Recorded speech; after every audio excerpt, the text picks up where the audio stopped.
Today I wanted to try something a little different. Lately, some of my friends actually reach out to me saying like, hey, do you have Pocket 3? And I said, yeah, I do have Creator Combo.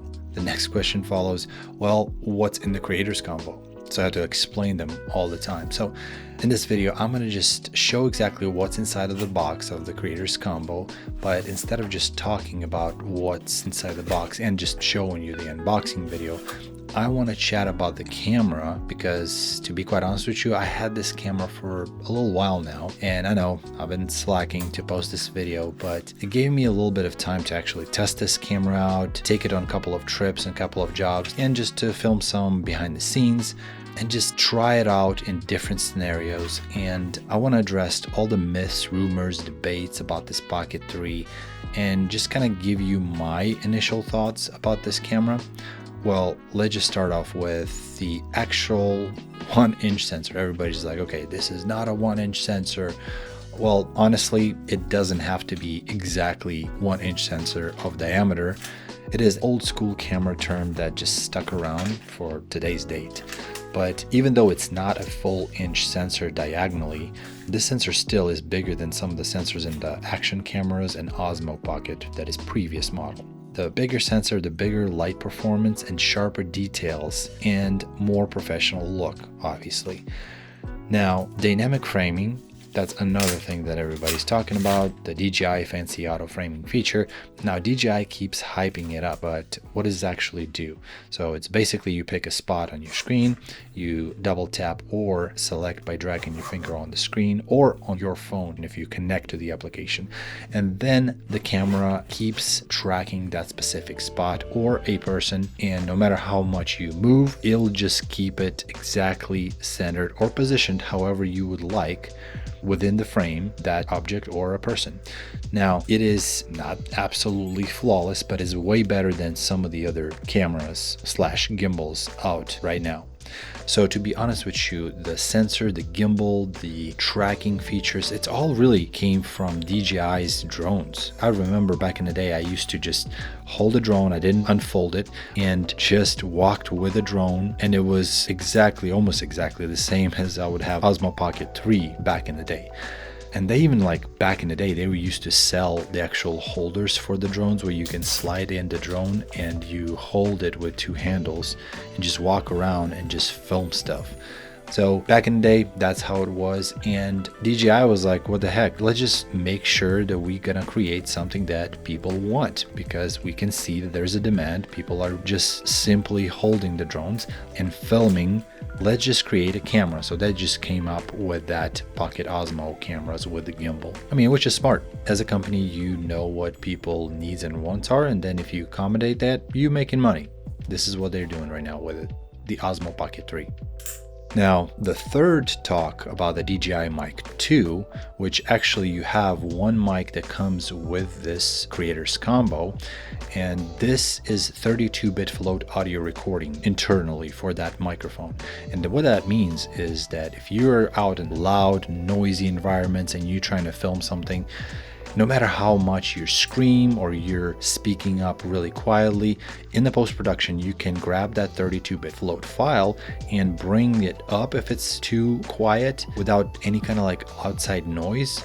Or you can bring the audio down if you're like in a rock concert, and you will not lose the quality of that audio recording. So that's why 32-bit float is an absolutely game changer nowadays in freelance videography.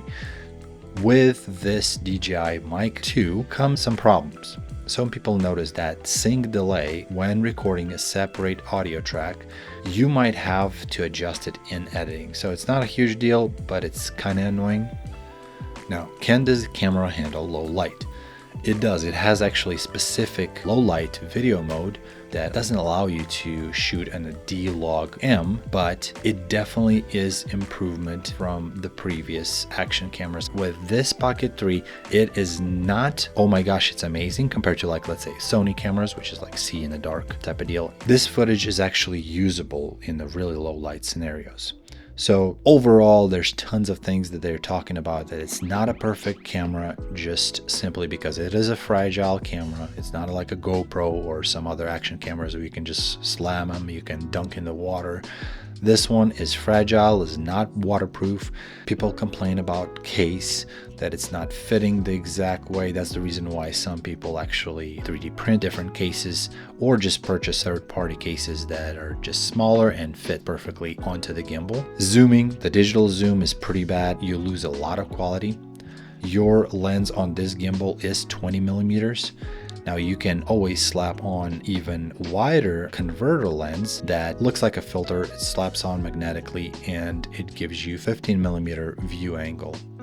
Now, just so you know, there's quite a few updates I'm going to talk about in the next video. Updates that you'll be very excited about, that changes the actual view angle to 40 millimeter and some other options. I'm going to link that next video about the new updates up here.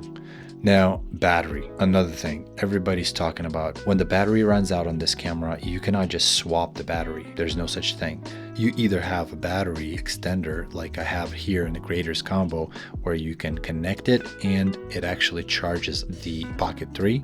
It would have been amazing if there was just a swappable battery, so people can actually buy multiple to swap batteries, like for example Insta360 X4, where you can buy extra batteries, they all charged up, and on the fly pause the camera or shut it down, quickly switch the batteries, and off you go, shoot again.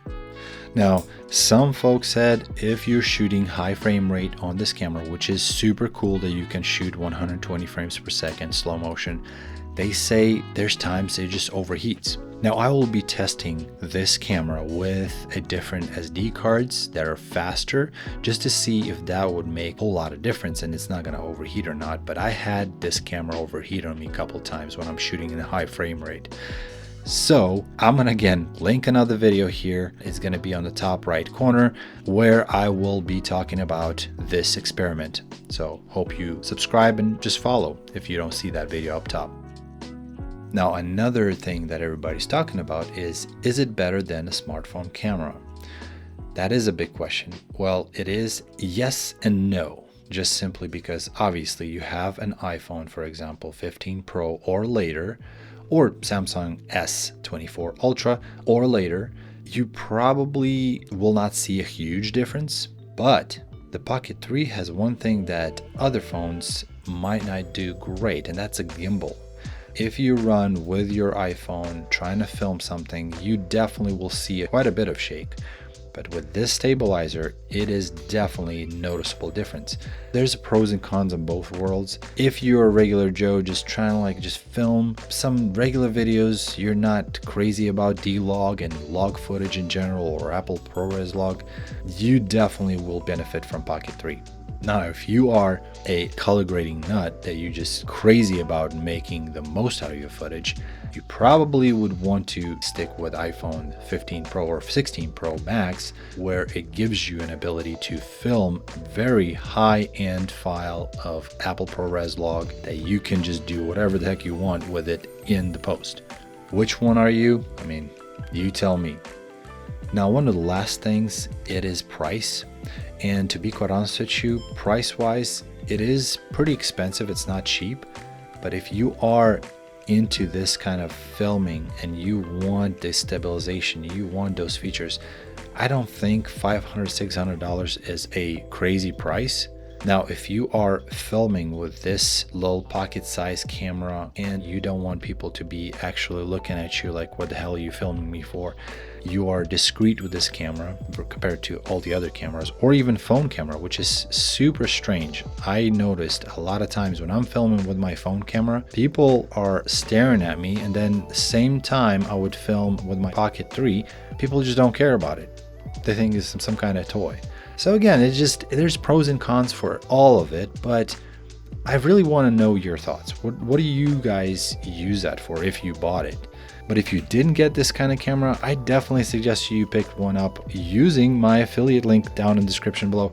As we come into the end of this unboxing, I just want to show you on the screen exactly what comes with this Creators Combo. So if you want to, you can pause the video and see exactly what everything is called If you decided to pick something up, I'm pretty sure you can find some of those things separately in a marketplace or just in Amazon.